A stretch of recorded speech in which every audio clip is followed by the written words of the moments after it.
주신 말씀은 민수기 23장입니다.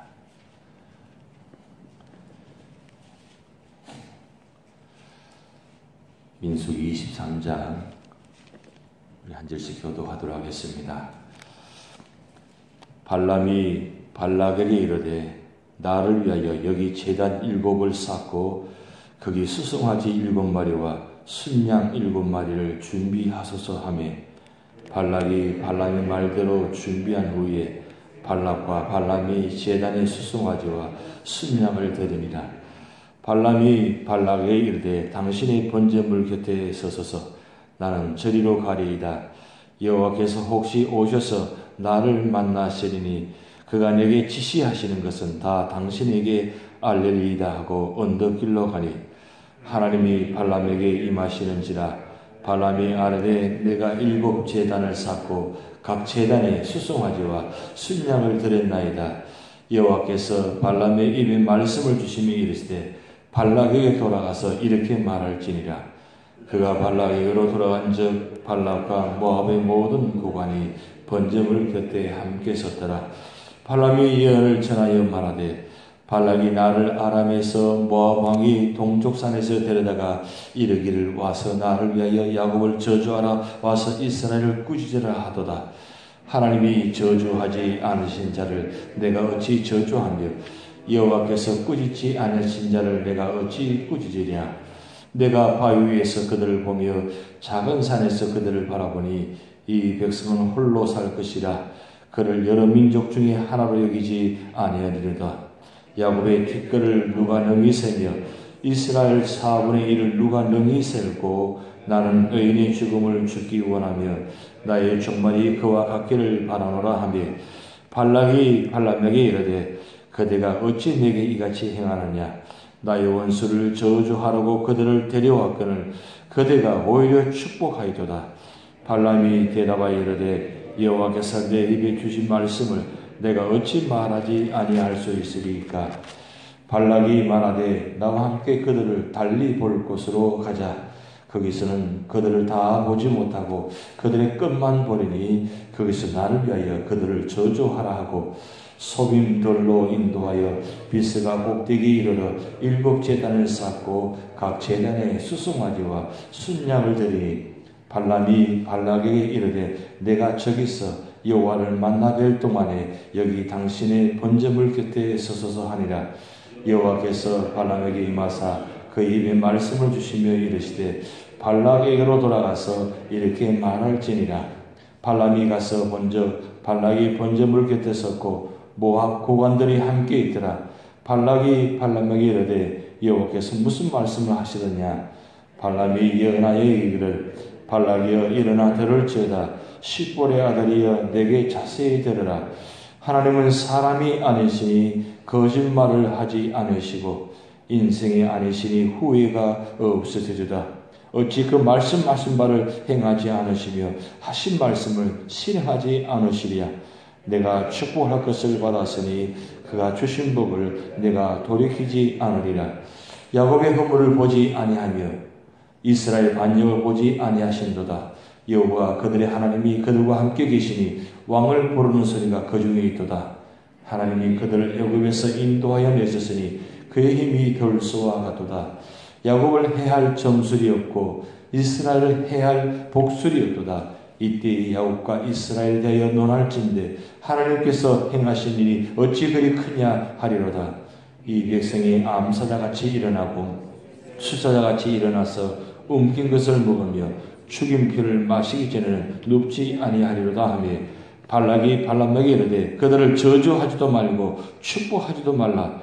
발람이 발락에게 대답하여 이르되 내가 당신을 대하여 말하기를 이르기를 여호와께서 말씀하신 것은 내가 그대로 하지 않을 수 없다고 하지 아니하더이까.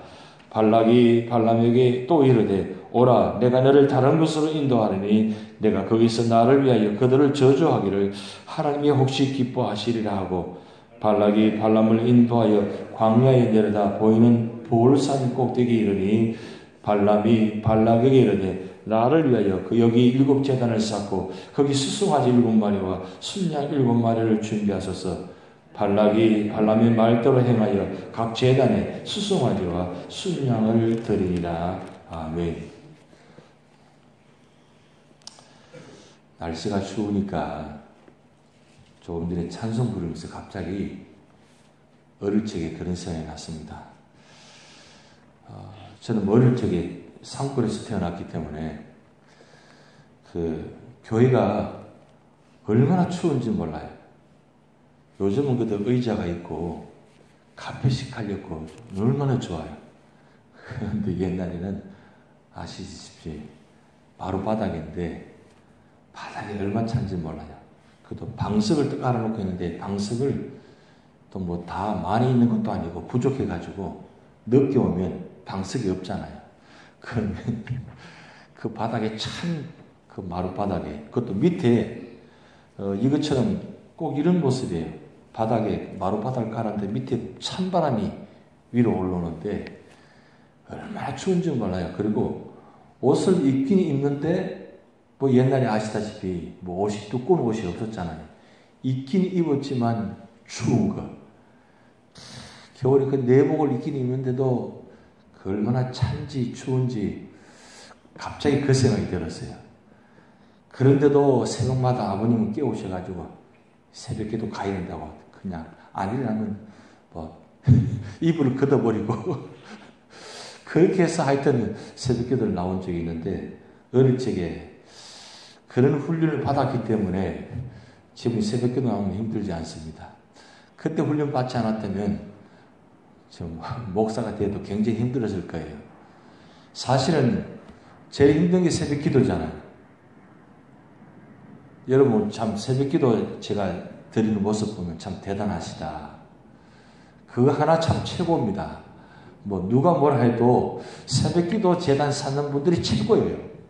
뭐 뭐니 해도 뭐니가 아니고 뭐니 해도 새벽기도 재단 사는 분들이 최고의 신앙인들이다. 왜냐하면 사실은 새벽기도 사는 분들이 드리는 분들이 사실 교회를 제일 많이 기도하고 또 제일 많이 사랑하시고 많이 힘쓰시고 제일 충성하시잖아요. 뭐 1년 365일 그냥 변함없이 그냥 늘 재단 드리는 거 보면 그것이 참 은혜예요. 근데 어릴 적에 그 어르신들, 시골의 어르신들 보면 그저 앉아놨으나 그냥 그 자리에 늘 계시면서 기도하시고 때로는 금요일 되면 그냥 철야기도 하시고 그리고 또 새벽에 또 나오시면 그냥 나오시지 아니하시고 꼭 목욕하시고 그리고 깨끗한 옷을 입어서 나오시는 모습들 저 어릴 적에 참 많이 봤어요. 날마다 그런 모습들 제 참 어머님께서 몸이 지금 많이 안 좋으시는데 그 안 좋으신 이유가 그 마룻바닥에 그냥 무릎 꿇고 그냥 그렇게 평생을 그렇게 기도하시다 보니까 무릎이 다 망가지셨어요. 참 말이 아닙니다. 그리고 늘 새벽마다 이 목욕하시고 이렇게 깨끗하게 옷을 입으시고 새벽 기도 드리시는 모습 보면서 야, 참 어떻게 저렇게 하실 수 있나. 그래서 저는 어릴 적에 어머님께서 집에서 주무시는 것을 잘 못 봤어요. 어머니하고 손잡고 한번 잡은 적이 거의 없어요. 늘 그냥 교회에서 계셨으니까. 그런 모습 보면서 아, 기도가 참 중요하다. 그리고 새벽 기도가 교회를 살리고 교회를 지키고 교회를 축복의 비결이다. 그래서 오늘 이렇게 날씨가 추운데도 이렇게 나오셔서 새벽 기도 재단 사는 여러분들에게 참 하나님께 뜻과 하나님 축복이 임할 줄 믿습니다. 또 여러분들의 기도가 우리 교회를 살리고 우리 교회를 세우고 이 마지막 때 힘든 가운데도 세우는 이유가 바로 여러분들의 기도 때문에 오늘 우리 교회가 이렇게 세워졌다는 것. 하여튼 감사드리고 고맙고 참 축복드립니다. 오늘 민수기 23장은 드디어 그 모압 왕 발람이 이 발락이 발람을 초청해 가지고 이제 저주하라고 이제 지금 하는 장면입니다. 그래서 23장부터 24장까지는 4번에 걸쳐 가지고 이 발람의 예언이 나타나는데 오늘 23장은 두 번에 걸쳐서 예언의 모습이 나타납니다. 근데 여러분 말씀 보면 발람이 이 발락에게 그 제단 쌓는 모습을 부탁하는 장면이 나타나는데 거기 보면 제단 7을 쌓고 거기 수송아지 7마리와 순양 7마리를 준비하셔서 하매라고 나타납니다. 자, 여기서 보면 발람이 행하는 제사드리는 모습이에요. 그때 그 당시에 이방인들은 제단을 쌓는데 하나만 제단을 놓는 것이 아니고 7개를 제단을 쌓고 쌓아가지고 드렸다는 거예요. 그러면 왜 7가지를 하느냐? 그냥 하나만 하면 되지. 어떻게 보면 그럼 발람 이방 선지자가 굉장히 제사를 참 최선을 다해서 드린다 이렇게 생각할 수 있는데 사실 그게 아닙니다. 들여다보면 어떻게 되느냐면 여러 가지 신들을 다 섬기는 거예요. 그래서 7가지 제단을 쌓아가지고 그 중에서 어느 시든지 와가지고 임재하면 그냥 축복하면 된다는 그런 개념으로 제단을 쌓았다고 일반적으로 그렇게 해석하고 있습니다. 그런데 하나님께서 드리는 제사의 방법은 어떻습니까? 하나입니다. 한 번제단에가 만약에 1000번제로 우리 솔로몬이 제단 드린다고 하는데 솔로몬이 1000번제 드리면 한번 생각해 보세요. 1000 제단을 쌓아서 드린 것이 아니고 한 제단에다가 1000번제를 드렸으니까 여러분 이 시간적으로 얼마나 시간이 많이 걸리는가 아실 거예요. 한 마리 태우고 난 다음에 또 한 마리 태웁니다. 또 2마리 태웁니다. 이걸 몇 마리 태웠냐? 1000마리를 태운 거예요. 그래서 솔로몬의 번제단이 대단한 겁니다. 1000마리를 한 제단에다가 태웠다는 것. 이건 엄청난 사건이에요. 솔로몬이 그 정도로 하나님 제사 드리는 방법에 집중했고 긴 시간 동안 하나님의 특별한 방법으로 드린다는 겁니다. 그럼 오늘 발람이 드리는 제사의 방법은 어느 시대든지 이방신들이 와가지고 이 제사를 드리는데 그 중에 하나 임하기만 된다는 거죠. 그게 이방인의 제사의 모습입니다. 그런데 그럼에도 불구하고 하나님은 이 발람에게 임하십니다. 임하시는데 임하셔서 하나님께 말씀합니다.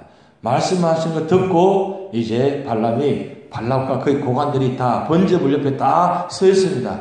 자, 이 발락 선지자가 발락 왕이 이제 무슨 일이 저주가 나타날 것이다 기대하고 듣고 있는데 오늘 7절부터 10절까지 말씀 보면 8절 하나님이 저주하시 않은 자를 내가 어찌 저주하며 여호와께서 꾸짖지 않으신 자를 내가 어찌 꾸짖으나 9절 내가 바위에서 그들을 보며 작은 사돈의 그릇을 받아보니 이 백성은 홀로 살 것이라 그를 여러 민족 중에 하나로 여기지 않으리로다. 10절 야곱의 티끌을 누가 능히 세며 이스라엘 사모리를 누가 능히 세고 나는 의인의 죽음을 죽기 원하며 나는 종말이 그와 같기를 바라노라. 이 말씀의 뜻은 한마디로 말씀드리면 하나님께서 택한 백성 이스라엘 백성들을 감히 하나님 외에는 누구도 저주할 수 없다는 거예요.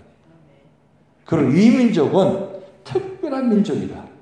여러 민족이 합해가지고 사는 민족이 아니고 특별하게 하나님의 택한 백성이라서 홀로 살 것이다.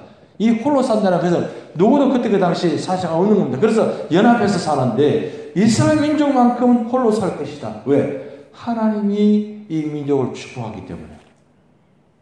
그 사실을 지금 이 발락 왕과 그 다음 고관들 앞에서 지금 이 하나님 예언을 지금 이야기하고 있는 거예요. 자, 이야기를 들으니까 기가 막힙니다. 이 발락 왕이 아니 너를 데려온 것은 이스라엘 저주하게 되어왔는데 어떻게 축복하느냐? 그러니까 이 발람이 합니다. 여호와께서 내게 주신 말씀을 내가 어찌 말하지 아니할 수 있으랴. 여기 12절 말씀 나타나요. 결국은 이방인 선지자라도 하나님께서 그 입을 사용하신다면 이방인 선지자도 자기 마음대로 못한다는 거예요. 결국 하나님께서 주관하시기 때문에 이방인 선지자도 자기 마음대로 못한다는 걸 이야기합니다. 근데 요 한 가지 특별한 사실은 뭐냐면 여호와께서 혹시 오셔서 말씀하시면 이렇게 단어가 나타납니다. 그게 3절 말씀이 나타나는데, 자 보세요. 이방인 선지자 이 발람도 하나님이 어떤 분인가를 이미 익히 들었어요. 하나님께서 이스라엘 민족을 어떻게 인도하셨는지, 어떻게 출애굽하게 하시고, 그리고 광야를 어떻게 인도하셨는지를 38년간 어떤 모습으로 인도하셨는지를 들었습니다. 그러면 지금 이방인 선지자 이 발람은 하나님이 어떤 분인가를 알기 때문에 감히 제사를 드리면서도 그의 마음은 7가지 제사를 드리면서도 혹시 여호와께서 오시면 말씀하시면 들어야 된다. 이 말씀을 생각하고 있는 거예요. 결국은 이방인 선지자도 하나님께 집중할 수밖에 없다는 사실. 그래서 누구든지 하나님께서 택한 백성은 함부로 저주할 수도 없고, 그리고 아무렇게 이야기할 수 없다는 사실을 이야기합니다. 세상이 지금 믿는 사람들을 저주하고 심판하고, 그리고 저주한다는 비판하고 이야기하죠. 그런데 하나님 다 들으신다는 겁니다. 근데 중요한 건 우리가 믿음의 사람들이 이 세상에 살아가면서 믿음에 서 있어야 된다는 게 사실 중요합니다. 믿음에 서 있어야 이런 일들을 우리가 감당할 수 있고, 그리고 비록 우리가 잘못하고 있다 할지라도 하나님 택한 백성은 끝까지 책임져 주신다. 그리고 세상 사람들이 우리 믿는 사람들 비방하고 비판하는 것, 그거 다 그대로 다 돌아갑니다. 하나님께서 심판하십니다. 그래서 심판은 하나님께 있지 사람에게 있지 않습니다. 근데 세상 사람들은 그거 모른다는 사실이에요. 그리고 오늘 두 번째 말씀이 나타나는데 13절부터 보면 발람이 두 번째 예언을 합니다. 그런데 이게 말씀 보면 이 발람 왕이 처음 저주하게 할 때는 보면 이스라엘 백성들이 다 보이는 그런 높은 곳에서 가서 데려가서 보았어요. 그래서 혹시 지금 발람 왕이 생각하기에 이 발람 이방인 선지자가 하도 많은 사람들을 보았기에, 사실은 발람 선지자도 생각해 보면 평생에 이렇게 많은 사람들 보긴 처음입니다. 한번 여러분 잠시 생각해 보세요. 200만 명이 되는 그 엄청난 이름이 지금 그 앞에 있습니다. 아무리 선지자 할지라도 감히 그 앞에서 그 저주의 말을 할 수 있겠어요? 지금 발람 왕은 그렇게 착각합니다. 혹시 이 발람 선지자가 하도 많은 사람들을 보고 놀라가지고 두려워서 저주하지 못한 게 아닐까 생각해가지고 이제는 두 번째 어디를 데려가냐면 이 이스라엘 백성 제일 끝에 가서 진 끝에 가가지고 데려가서 저주하게 합니다.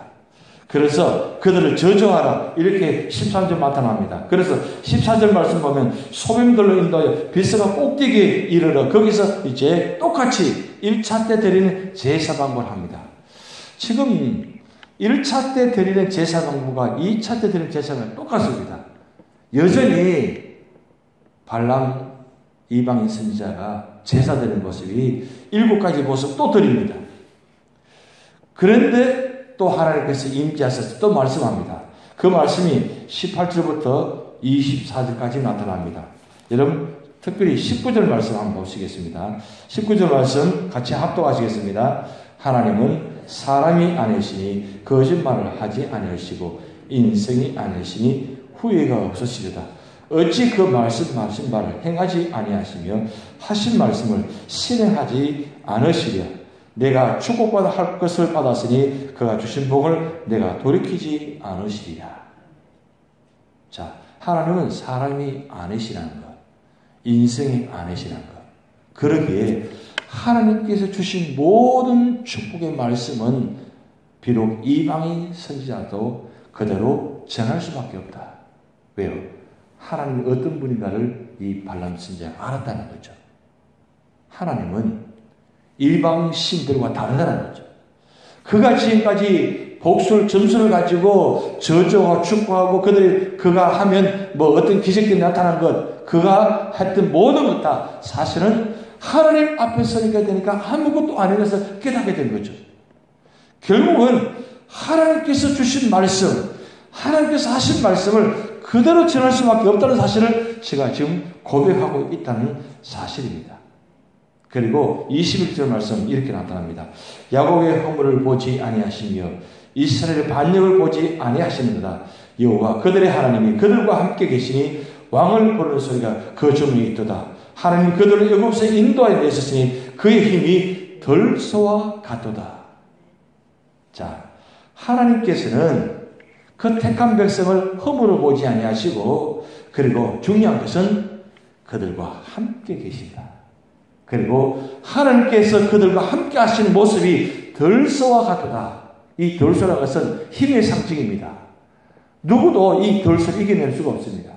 결국은 하나님께서 한번 작정하시고 일을 이루시면 누구도 감당하지 못하고 그 일을 다 이루신다는 그 뜻입니다. 오늘 우리가 이 말씀을 통해서 우리가 배울 수 있는 교훈은 바로 무엇입니다? 하나님은 택한 사람들을 축복하시고 그리고 보호하시고 인도하시고 축복하신다. 그러면 오늘 우리가 이 말씀 속에서 깨닫는 것은 우리 어느 순간에도 비록 세상 사람들이 우리를 비난하고 세상 사람들은 우리를 어떻게 한다 할지라도 우리는 끝까지 하나님 믿고 의지하고 하나님 앞에서 살아갈 때에 하나님은 반드시 우리 삶을 인도하신다. 이걸 기억하시기 바랍니다. 하나님은 여러분을 선택하셨습니다. 그리고 여러분들을 축복하십니다. 오늘도 믿음으로 승리하신 여러분 되시기 바랍니다.